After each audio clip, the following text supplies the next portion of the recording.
पापमोचनी एकादशी का महत्व।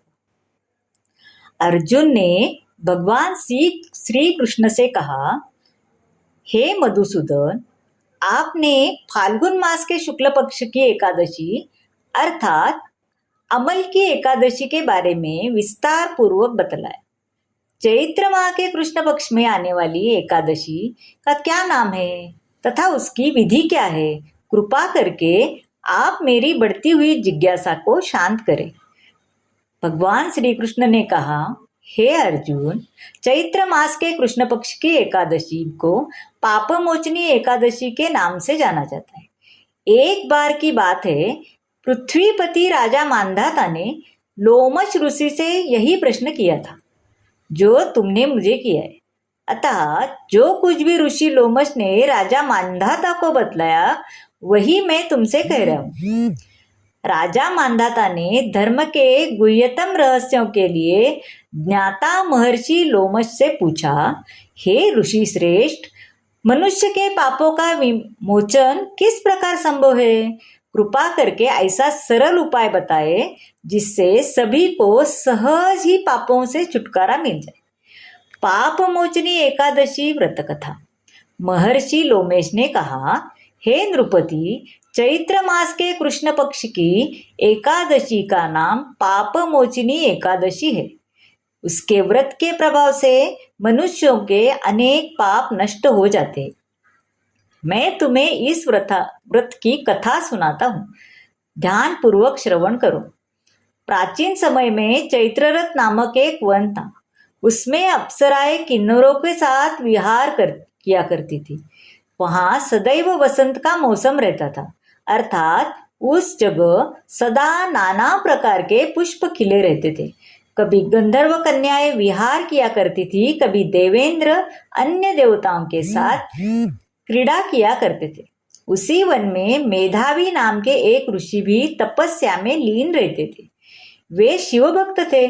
एक दिन मंजू घोषा नामक एक अप्सरा ने उनको मोहित कर उनकी निकटता का लाभ उठाने की चेष्टा की। इसलिए वह कुछ दूरी पर बैठ वीणा बजाकर मधुर स्वर में गाने लगी। उसी समय शिवभक्त महर्षि मेधावी को कामदेव भी जीतने का प्रयास करने लगे। कामदेव ने उस सुंदर अप्सरा के भ्रू का धनुष बनाया, कटाक्ष को उसकी प्रत्यंचा बनाई और उसके नेत्रों को मंजूघोषा अप्सरा का सेनापति बनाया। इस तरह कामदेव को अपने शत्रु भक्त को जीतने को तैयार था। उस समय महर्षि मेधावी भी युवावस्था में थे और काफी दष्टपुष्ट थे। उन्होंने यज्ञोपवीत तथा दंड धारण कर रखा था। वे दूसरे कामदेव के समान प्रतीत हो रहे थे। उस मुनि को देखकर कामदेव के वश में हुई मंजू घोषा ने धीरे धीरे मधुर वाणी से वीणा पर बयान शुरू किया, गायन भी शुरू किया। तो महर्षि मेधावी भी मंजू घोषा के मधुर गाने पर तथा उसके सौंदर्य पर मोहित हो गए। वह अप्सरा मेधावी मुनि को कामदेव से पीड़ित जानकर उनसे आलिंगन करने लगी। महर्षि मेधावी उसके सौंदर्य पर मोहित होकर शिव रहस्य को भूल गए और काम के वशीभूत होकर उसके साथ रमण करने लगे। काम के वशीभूत होने के कारण मुनि को उस समय दिन रात का कुछ भी ज्ञान न रहा और काफी समय तक वे रमण करते रहे। तत्परांत मंजू घोषा उस मुनि से बोली, हे ऋषिवर, अब मुझे बहुत समय हो गया है, अतः स्वर्ग जाने की आज्ञा दीजिए। अप्सरा की बात सुनकर ऋषि ने कहा, हे मोहिनी, संध्या को तो आई हो, प्रातःकाल होने पर चली जाना। ऋषि के ऐसे वचनों को सुनकर अप्सरा उनके साथ रमण करने लगी। इसी प्रकार दोनों ने साथ साथ बहुत समय बिताया। मंजू घोषा ने एक दिन ऋषि से कहा, हे विप्र, आप मुझे अब स्वर्ग जाने की आज्ञा दीजिए। मुनि ने इस बार भी कहा कि हे रूपसी, अभी ज्यादा समय व्यतीत नहीं हुआ है, कुछ समय और ठहरो। मुनि की बात सुन अप्सरा ने कहा, हे ऋषिवर, आपकी रात तो बहुत लंबी है। आप स्वयं ही सोचिए कि मुझे आपके पास आए कितना समय हो गया और अब ज्यादा समय यहाँ ठहरना क्या उचित है?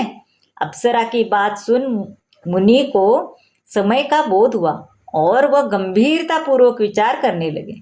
जब उन्हें समय का ज्ञान हुआ, उन्हें भी रमण करते 57 वर्ष व्यतीत हो चुके थे, तो उस अप्सरा को वह काल का स्वरूप समझने लगे। इतना ज़्यादा समय भोग विलास में व्यर्थ चला जाने पर उन्हें बड़ा क्रोध आया। अब वह भयंकर क्रोध में जलते हुए उस तप नाश करने वाली अप्सरा की तरफ भ्रुकुटी तान कर देखने लगे। क्रोध से उनके अधर कांपने लगे और इंद्रियां बेकाबू होने लगी। क्रोध से थरथरते स्वर में मुनि ने उस अप्सरा से कहा, मेरे तप को नष्ट करने वाली दुष्टा, तू महापापी और बहुत ही दुराचारणी है। तुझ पर धिक्कार है। अब तू मेरे श्राप से पिशाचिनी बन जा। मुनि से क्रोध युक्त श्राप से वह अप्सरा पिशाचिनी बन गई। यह देख व्यथित होकर बोली, हे ऋषिवर, अब मुझ पर क्रोध त्याग कर प्रसन्न होइए और कृपा करके बताइए इस शाप का निवारण किस प्रकार होगा। विद्वानों ने कहा है कि साधुओं की संगत अच्छा फल देने वाली होती है और आपके साथ तो मेरे बहुत वर्ष व्यतीत हुए हैं।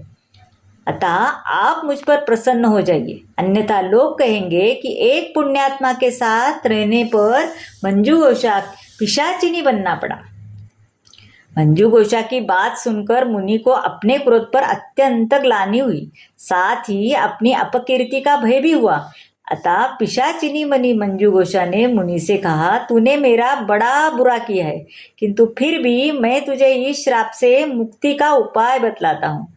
चैत्र मास के कृष्ण पक्ष की जो एकादशी है उसका नाम पाप मोचिनी है। उस एकादशी का उपवास करने से तेरी पिशाचिनी की देह से मुक्ति हो जाएगी। ऐसा कहकर मुनि ने उसको व्रत का सब विधान समझ दिया।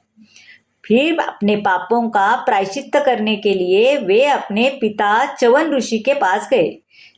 च्यवन ऋषि ने अपने पुत्र मेधावी को देखकर कहा, हे पुत्र, ऐसा क्या किया है तूने कि मेरे सभी तप नष्ट हो गए, जिससे तुम्हारा समस्त तेज मलिन हो गया है। मेधावी ने मुनि ने लज्जा से अपना सिर झुकाकर कहा, पिताश्री, मैंने एक अप्सरा से रमण करके बहुत बड़ा पाप किया है। इसी पाप के कारण संभवतः मेरा सारा तेज और मेरे तप नष्ट हो गए हैं। कृपा करके आप इस पाप से छूटने का उपाय बतलाइए। ऋषि ने कहा, हे पुत्र, तुम चैत्र माह के कृष्ण पक्ष की पापमोचनी एकादशी का विधि तथा भक्ति पूर्वक उपवास करो, इससे तुम्हारे सभी पाप नष्ट हो जाएंगे। अपने पिता च्यवन ऋषि के वचनों को सुनकर मेधावी मुनि ने पापमोचनी एकादशी का विधि पूर्वक व्रत किया। उसके प्रभाव से सभी उनके पाप नष्ट हो गए। मंजू घोषा अप्सरा भी पापमोचनी एकादशी का उपवास करने लगी। ये पिशाचिनी देह से छूट गई और पुनः अपना सुंदर रूप धारण कर स्वर्गलोक चली गई। लोमश मुनि ने कहा कि हे राजन, इस पापमोचनी एकादशी के प्रभाव से समस्त पाप नष्ट हो जाते हैं।